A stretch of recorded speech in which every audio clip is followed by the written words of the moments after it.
Michelle Caruana from Play Cafe Academy, and today's video is going to be a little bit different because I didn't necessarily plan it, but I think this is a topic that I really want to address. And first and foremost, I want to apologize. I'm actually redoing my office and I'm going to create a really nice visual wall to go behind my videos. Because when I was recording at our indoor playground facility, I was getting a lot of people saying that there was a lot of echoing, a lot of blaring. So I'm going to be creating a nice visual background for you guys, but it's still kind of in flux.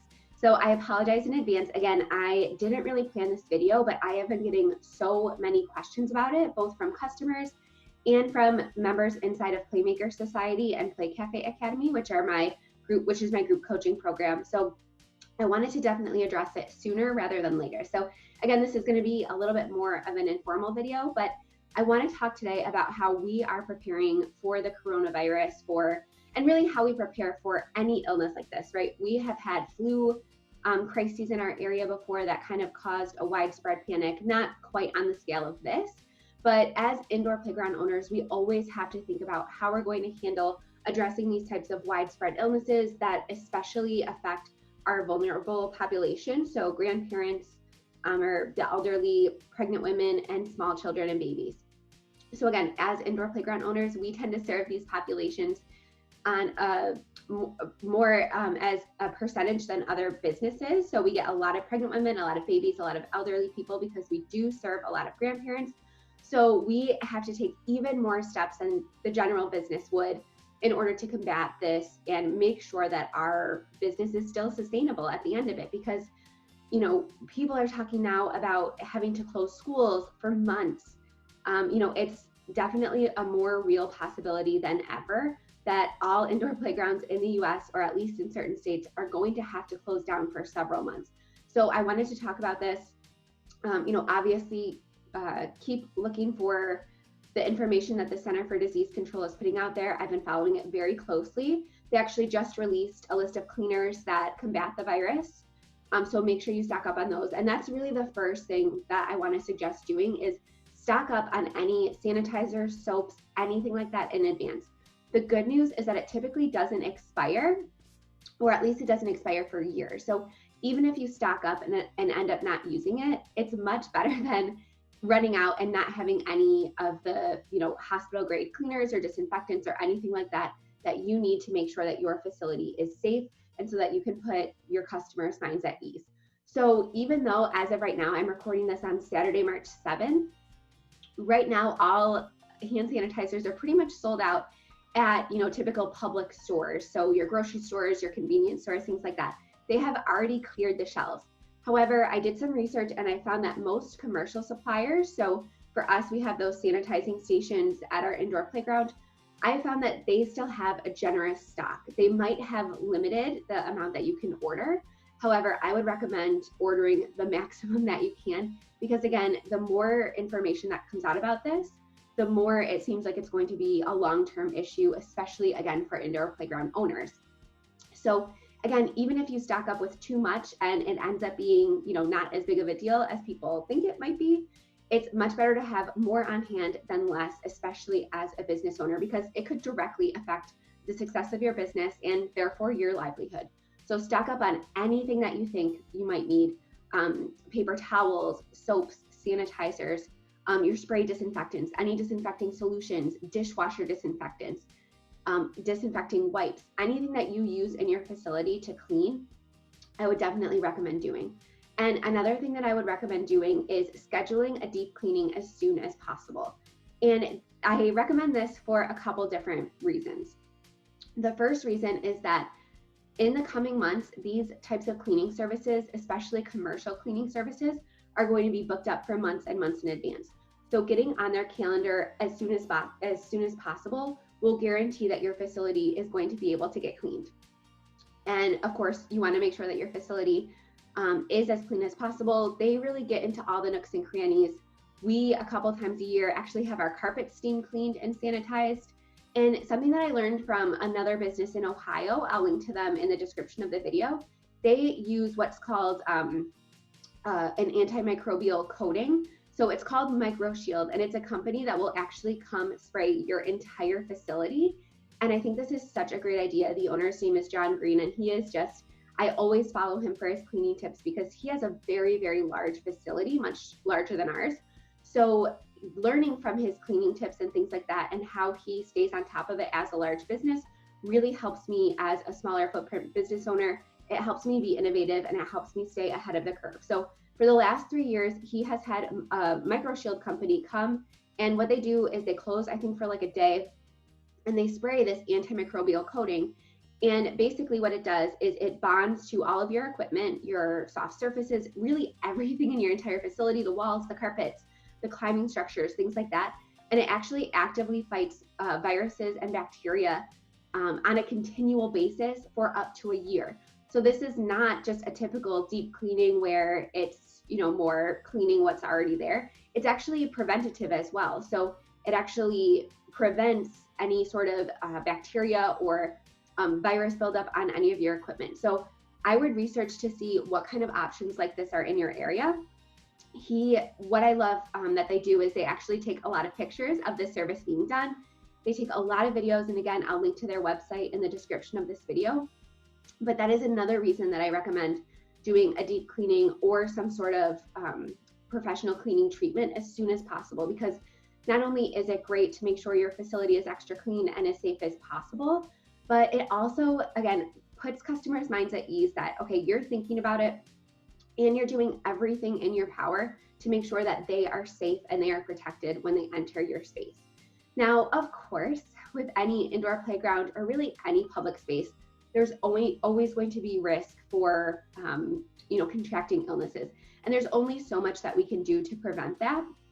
However, again, doing this really helps put customers' minds at ease, and it lessens the possibility that you're going to see a huge drop off in traffic. And it's going to set you apart from your competitors. So I guarantee you that a lot of the other indoor playgrounds in your space are not going to be as diligent, and they are not going to be as upfront and transparent about their cleaning procedures. And they're not going to be, again, taking those pictures and videos and things like that and posting them on social media, emailing them to their email lists, because it's a lot of work, it's expensive.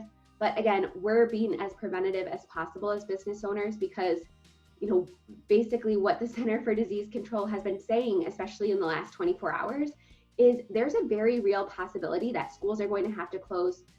Public spaces like indoor playgrounds are going to be forced to close for several months. And, even though we have insurance, which we'll talk about in a little bit, even though our landlords might be able to work with us a little bit, we're not going to be having to be ordering supplies if we're not in service. But being closed for a couple months as an indoor playground facility, especially during busy season, which is what it looks like it's going to be for us, can have a severe detrimental impact. So to me, whatever you can do in order to lessen that impact or prevent it completely is going to be a good investment. And of course, as business owners, we want to make sure that we're protecting not only our customers' safety, but also that of ourselves, our own families, and our staff. So we want to make sure that we are providing a clean and safe environment for them to come in every day.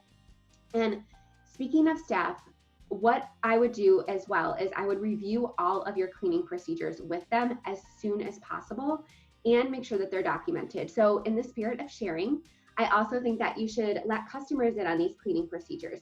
So share what you do every single day, weekly, monthly, once a year with those microbial treatments and things like that. Share what you're doing and make sure your employees are not only up to date, because they're going to need to actually complete the tasks, but you want to also make sure that they're able to communicate this with customers.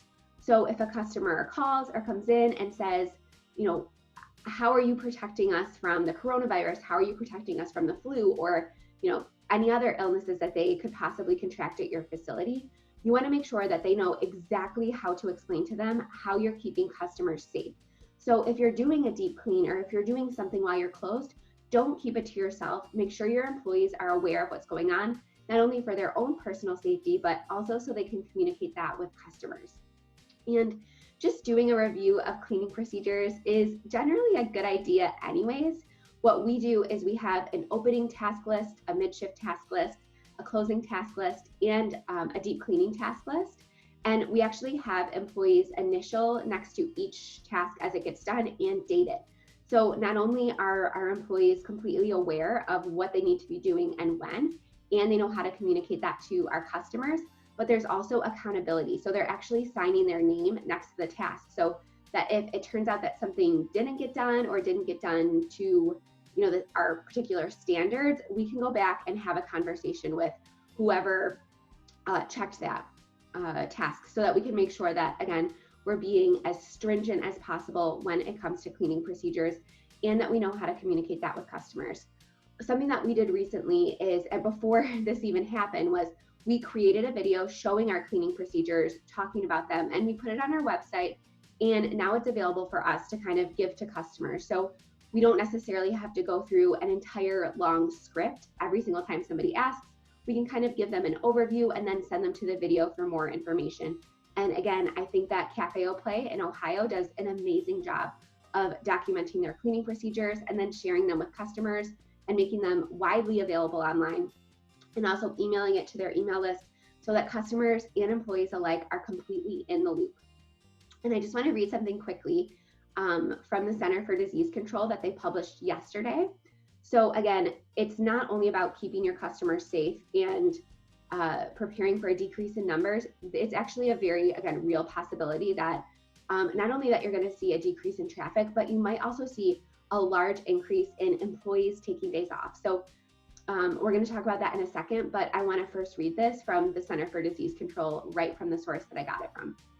So it says, prepare for possible increased numbers of employee absences due to illness in employees and their family members, dismissals of early childhood programs in K-12 schools due to high levels of absenteeism or illness. And this is a list of recommendations that they give.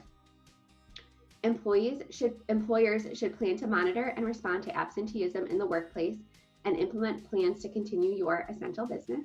So if your party hosts are calling in sick, you need to have a backup plan. Again, this is not just talking about a decrease in traffic or a decrease in customers. You have to also think about your staff and how you're going to continue to operate your business. Cross-train personnel to perform essential functions so that the workplace is able to operate even if key staff members are absent. So again, this is a great time to document all of your procedures. So if you have employees that only work during the week and have never worked a birthday party, maybe start training them on how to work a birthday party. Or if you have birthday party members, birthday party assistants that only work on the weekends, start cross-training them during the week, even if they don't have necessarily availability right now. Because if school's closed or something like that, you may need to have them move into another function of your business.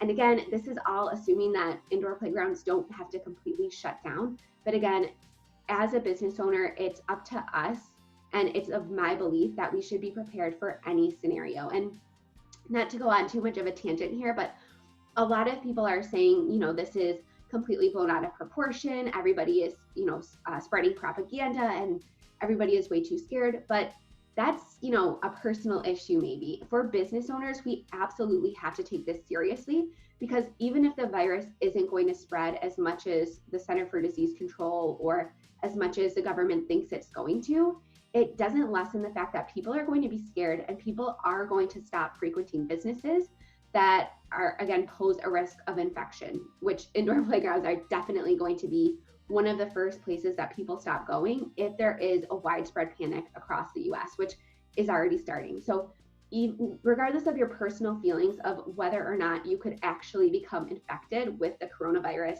as wherever you are in the world, as business owners, we are in a different category, okay? We absolutely have to prepare, because regardless, again, of the rate of infection that's going to happen in your country, whether you're in the US or another part of the world, as business owners, we have to deal with the reality that people listen to, these sources, and people are going to start getting scared, and you might see a large decrease in traffic and an increase in employee absenteeism. So I'm just going to keep reading. There's one more part that I want to read from the Center for Disease Control.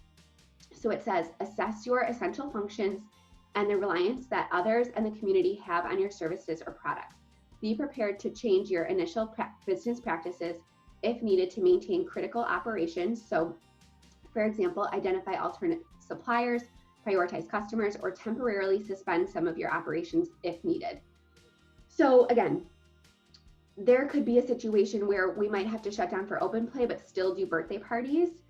If you order things from China, if you order cleaning supplies or birthday party supplies or anything like that from China or from other countries that have been more severely affected than us in the US, you might need to go through and relook at all of your ordering practices, all of your different suppliers, and just have backup plans in place. And you don't necessarily need to be doing this yourself as the business owner, but I highly recommend going through all of your suppliers, all of your partners. So whoever supplies your birthday food, whoever supplies your decorations, again, all of that, I would go through it and make sure you have contingency plans in place. Because again, not only might some of these businesses decrease their own business functions or shut down completely for a period of time, but again, you might have to look elsewhere. So if they're not going to be offering one thing, they might not shut down completely, but they might stop delivering. They might stop, they might impose limitations on what you can order. So for example, if you order all of your cleaning supplies from one company and they start implementing, one case only of cleaning supplies at a time, start engaging other suppliers that you have so that you have a backup plan. So that if you really need 3 cases to get through the next month, you might have to order them from a couple different places. So start engaging those other suppliers now so that, again, should anything happen, hopefully it doesn't, but should the sort of widespread panic really grip the nation or the world rather, you have a backup plan in place because you do not want to be scrambling at the last minute. And again, it's always a good idea to review your documentation because, yes, your suppliers could be affected. Yes, your employees could be affected, but also you, the business owner, could be affected. You might be very ill and not be able to come to work. And regarding employees, something that I would also recommend is if you are sick as a business owner, or if one of your team members is sick, please encourage that they stay home. Not only is this going to keep your facility safer, it's going to, again, let customers have a little bit more peace of mind when they visit your facility. So if one of your employees is clearly ill or they're sniffling or they're coughing a lot, or you as the business owner are, that is going to be very unsettling to them. So I would highly, highly recommend going over your sickness policy with your team and make sure that if they are sick, they are able to stay home. So your business isn't relying on one certain employee or a couple different employees to be there in order to function. You want to cross-train your employees, maybe make a few contractor hires as needed. So if you just need somebody to fill in once in a while in the case of illness, make sure you make those plans now. And again, make sure that all of your processes, not only for your team members, but also you, are documented to a T so that if you or any one of your team members has to step back due to illness or whatever the reason may be, make sure that your business is going to be able to run seamlessly. And then the last thing that I want to mention is make sure for not only employees, but also customers, you have a sickness policy in place and that you have the guts to enforce it. So a lot of indoor playgrounds have what they call a no green boogers policy, which I don't love that name, but basically it means that if any child shows any visible or audible signs of illness, they will not be admitted to play. Now, some indoor playgrounds actually take people's temperatures before they are allowed to play. I think that might be a little bit over the top, but definitely if a child has a very runny nose or is coughing or has a rash or anything like that, make sure that your employees know exactly how to handle that and exactly how to let them know that they will not be admitted to play that day and when they can come back with, doctor's approval or whatever the case may be. But the bottom line, again, make sure you have a sickness policy. Do some research around other indoor playgrounds if you need to in your area. Ask your health department what you should do, but definitely have a sickness policy and make sure it's documented. So put it on your website, share it to social media, make a video about it if you need to, but make sure that customers are aware of it so that, first of all, they're not showing up to your facility with a sick child. And second of all, so that if you do, come to the situation where someone is showing up and they're visibly or audibly ill, so they're coughing or they're, clearly sick, that you and your employees know how to handle it. So you can say, okay, this is our printed policy. It's on the wall. It's very easy for them to see, but there's also places, so a video or a more detailed document to point them to, should they want more information or should they become upset. You shouldn't put your employees, many of whom are going to be in high school and college, you should really make sure they have the tools to enforce these policies because people generally get upset if they drive all the way to your facility and they're not able to play. So, and again, it's not fair to leave it up to your employees 100%. You should have policies for them to point to. You should have contact information for either yourself or a manager if they have any questions, and you should have a place to direct them to with more information. So those are the main points, but a couple of things I also want you to consider if you're considering opening an indoor playground. First of all, if you haven't signed your lease yet, you want to maybe wait it out a little bit. Somebody asked a question on my last YouTube video about, I'm about to sign my lease. I was supposed to be opening in June. What should I do? I wouldn't necessarily halt all lease signings, but I would have a serious and honest conversation with your landlord and say, hey, this is happening. The Center for Disease Control seems to seriously think that our business is going to have to shut down between, say, like May and July or something like that. And I would just put it on the table and have a conversation, and maybe even put a clause into your lease that says, hey, if the government says that we have to shut down, we get a break on rent, or we get those months rent free. Because again, it's not going to be necessarily in your landlord's best interest to give you rent-free months. However, it's going to be in much worse of their interest. They're going to be a lot worse off if you have to close due to still having to keep up with your rent and things like that while they're closed for operations. So again, I wouldn't necessarily halt all lease signings, but I would definitely have an open conversation with not only your landlord and whoever is creating your lease, but also your lawyer. Ask about the implications of, what you'll owe and things like that if you have to shut down. And also have an open and honest conversation with your insurance carrier, because a lot of insurance carriers do have clauses or have options to add this sort of disaster relief.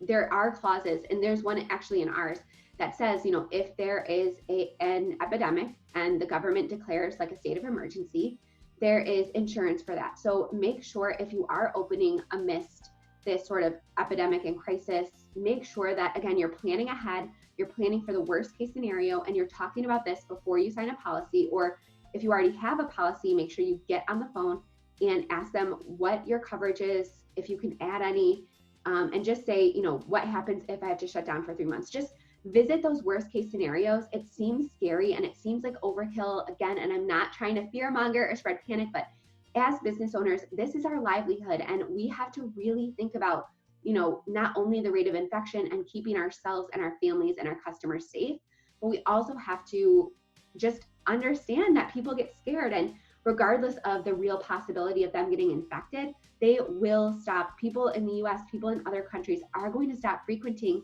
this type of business during this panic, whether or not their fear is justified or anything like that. We have to be prepared as business owners. So that is the main point in this video. And just a few other tips before I sign off. In addition to those weekly and monthly and daily cleaning procedures, plus the deep cleaning, something else that I would caution you to do is add extra sanitizing stations. So of course, make sure that you're able to get the actual hand sanitizer to put in them, but consider adding even more stations. Consider, putting signs up in the bathroom that says, hey, make sure you use warm water, make sure you wash your hands for at least 20 seconds, just stay up to date with whatever the Center for Disease Control is saying that businesses and that individuals should do to prevent the spread of this virus, or really any virus, the flu, whatever the case may be. Put signage up and say, hey, before you come into this play area, you must sanitize or you must wash, or whatever the case may be, but increase the number of hand sanitizing stations that you have available. Make sure that you have an abundance of soap and supplies on hand. And again, increase your signage so that customers know, because typically they want to know how they can prevent, how they can safely use your facility, and they want to know how they can prevent contracting an illness. And again, this is not just about the coronavirus. This can be about the flu. This can be about hand, foot, and mouth disease. This could be about the stomach bug. Any illness that you can contract in a public space, either airborne or through physical touch or bodily fluids, anything, all of those are out in the open at an indoor playground. So think about increasing your signage, and again, having extra supplies, and make sure that customers understand how they can keep your facility clean, because they often want to participate. And again, make sure they understand what you're doing behind the scenes as a business owner. So those are my tips for not only indoor playground owners, but anyone who frequents an indoor playground. And I might have to do a part 2, depending on how this goes, depending on, the course this panic takes.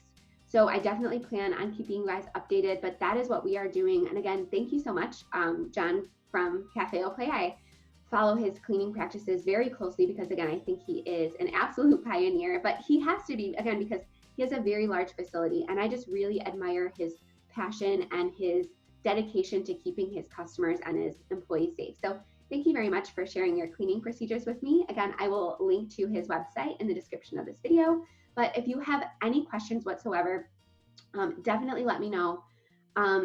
Another thing that we're doing, I know I said I was done, but one other thing I wanted to mention is something else that we are doing is we are increasing our other streams of revenue. So we are doing more bundle sales. So if you're curious about what a bundle sale is or anything like that, check out episode 2 of my podcast. I talk all about how to upsell people and how to create really valuable bundle offers.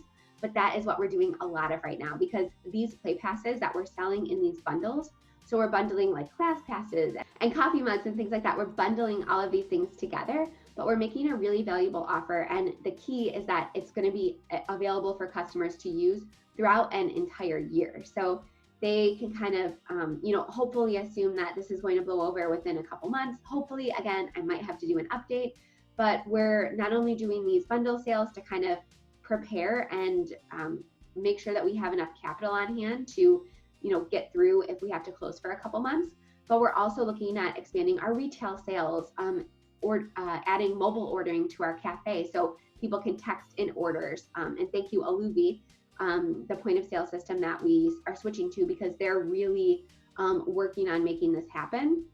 Because if people aren't wanting to come in and play, we still, need to be able to make money as a cafe as well as an indoor playground. So we're thinking about adding like a mobile order. We're doing more like delivery type parties and more mobile events. So bringing these toys and equipment and things like that to people's homes, we're going to be increasing that. We're going to be doing a lot to increase these other streams of revenue, especially retail, because that is not dependent on a physical location.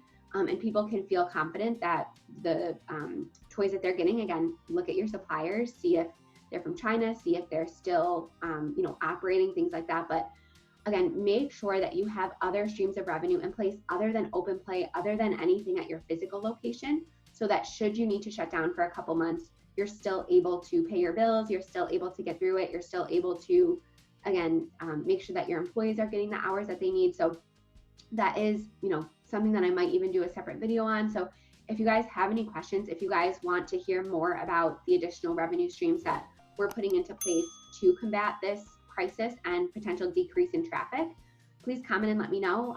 Again, this wasn't really a planned video. I have like a couple notes written down, but I really just wanted to address it and get ahead of it because I have been getting so many questions about it.